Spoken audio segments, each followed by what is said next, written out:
So, hey, good morning. Thanks everybody for being here. We've been through quite a lot as a community and a city over the last 72 hours.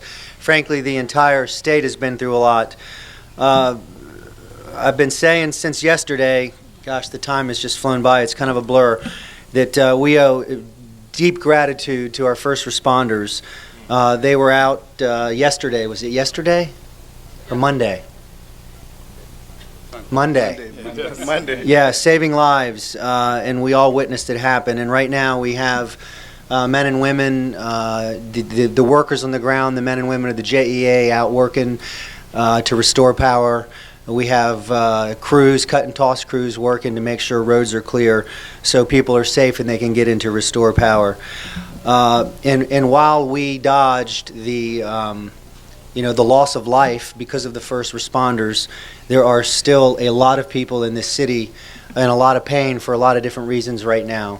There are people without power right now, which means they're hot, they're tired, they're hungry, they're thirsty.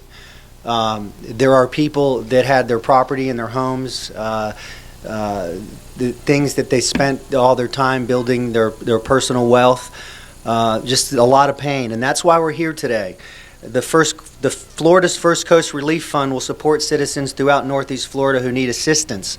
100% of all gifts will go to the relief effort. That's important. 100% of the gifts will go to the relief effort.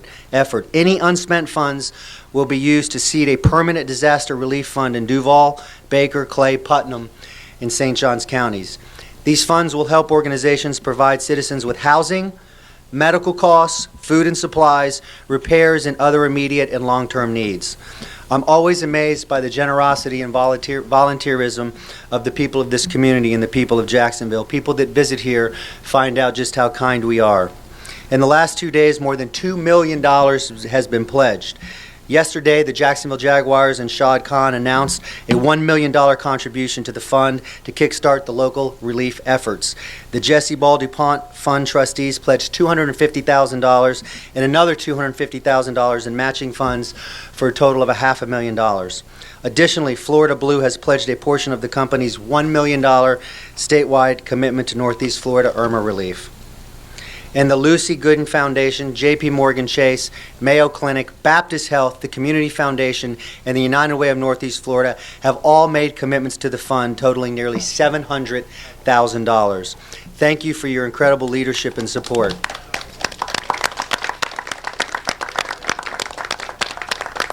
I want to encourage anyone who can donate to this fund to help those in need in our communities. There are many people in need, and every single donation will make a difference. You can donate now by visiting the United Way of Northeast Florida's website, unitedwaynefl.org/relief fund. I'm sure you in the media will report that. That was a mouthful for me. You can also text STORM, S-T-O-R-M, to 50503. We are a resilient city and a resilient people. We continually strive to be one city, one Jacksonville. And again, before I turn it over to someone that's a tremendous, not only business leader, but community steward, before I turn it over to Pat Garrity with Florida Blue, I just, again, want to remind the people that are watching that there are a lot of people in the city that are in need right now. There are some folks that are thanking us for what we've done so far. We are not patting ourselves on the back. We have a lot of work to do and a lot of people's lives and homes to put back together, and that's why we're here today. So with that, please welcome Pat Garrity. Thank you, Mr. Mayor. As Chair of the Board of Trustees of the United Way of Northeast Florida, and on behalf of everyone gathered here this morning and our entire community, I thank you for your leadership through this challenging time. Thank you also for being a true champion of the First Coast Relief Fund. How about a round of applause for the mayor? The mission of the United Way of Northeast Florida is to help solve our community's toughest challenges. And there's no doubt that Hurricane Irma delivered just that challenge right to our doorstep. The First Coast Relief Fund was created to aid with Hurricane Matthew to establish a permanent disaster relief for our community. Less than a year later, our community's need for support is even greater than when it was created. What sets this fund apart from others is that it is a true strategic collaboration among leading philanthropic and nonprofit organizations in our community.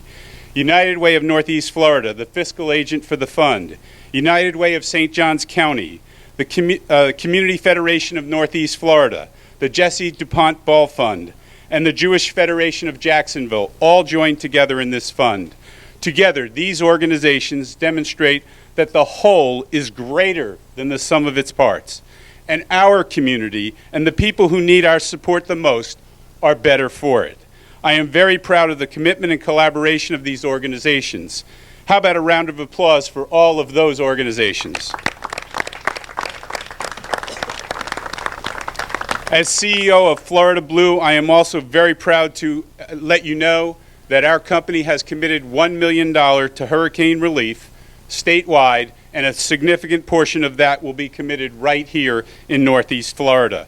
We're waiting to see where all the greatest impacts are, but we will allot that fund as appropriate to help the people with the greatest needs across our state. While we know that Floridians are incredibly resilient, we also know that our neighbors will need help to recover and rebuild. Our entire Florida Blue family, driven by our mission to help people and communities achieve better health, stands ready to do its part.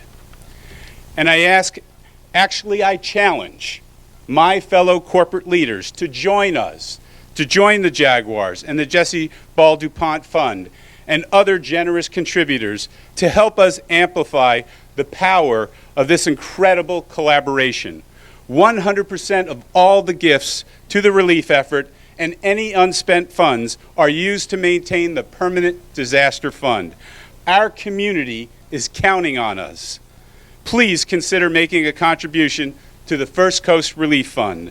Finally, it's my privilege to announce that this week the First Coast Relief Fund will make emergency grants of $100,000 to the American Red Cross of Northeast Florida chapter and to the Salvation Army of Northeast Florida to help these organizations respond to our region's unprecedented needs following the hurricane. These grants are initial, they are immediate, and they are a response to the urgent needs in our community. The team is working with many other health and human services organizations to assess other immediate needs and will distribute funds quickly to where they are needed the most. Nonprofit organizations serving individuals in need can go online now and apply for funding.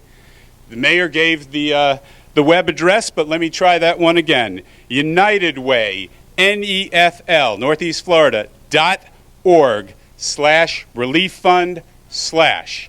That will be online and you will see it, and please donate through that fund. Individuals in need of assistance or organizations who would like to learn more about the fund may also dial 211 on their phone.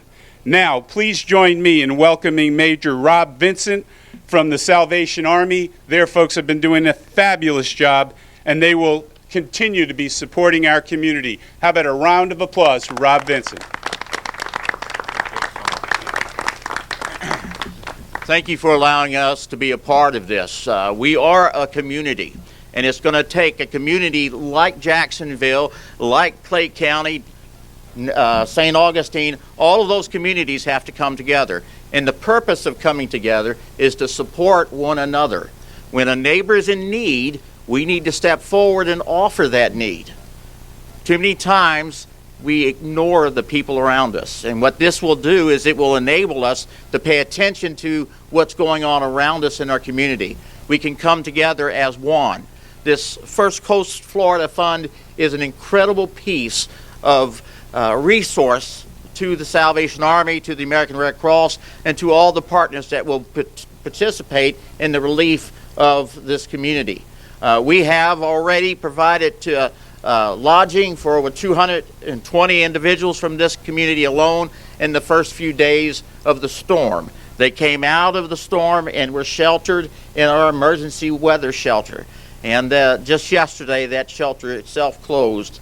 These were mainly individuals that were homeless and on the street. They're often overlooked. But we can come together to not only support them, but the community as a whole. So I would encourage you to make a pledge. I would encourage church leaders to come together as the faith community and to raise money to help their neighbors. Neighbors helping neighbors. That's what we need to be focused on. Not who gets the recognition and who does the best job, but that we are true to our principles, that we are true to the community in which we serve and be a part of. We ask God's blessing, and we have continued to pray for this community as well as the surrounding counties that have been impacted by this. The Salvation Army has offices in those counties, and we are ready to move forward with providing assistance to those individuals. So thank you so much for your support and for helping us to get the message out to the community around us. God bless you.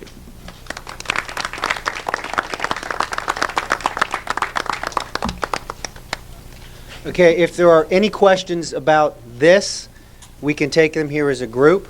If there are questions about things other than this most important effort, myself, and I'm sure not to put other elected officials on the spot, but we can come in and take questions on other things. But let's keep this about this if there are questions about these efforts.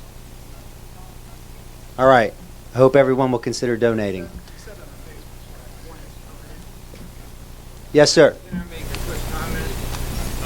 I've been here in another shelter. I'm from St. Petersburg, and I just want to commend the Air Force National Guard and the Red Cross here, because in both places their attitude and their helpfulness has been tremendous. So wonderful to hear. They've helped so many people, and the people have been very appreciative. Thank you for those words, and welcome to our community. I'm glad to be here. Thank you.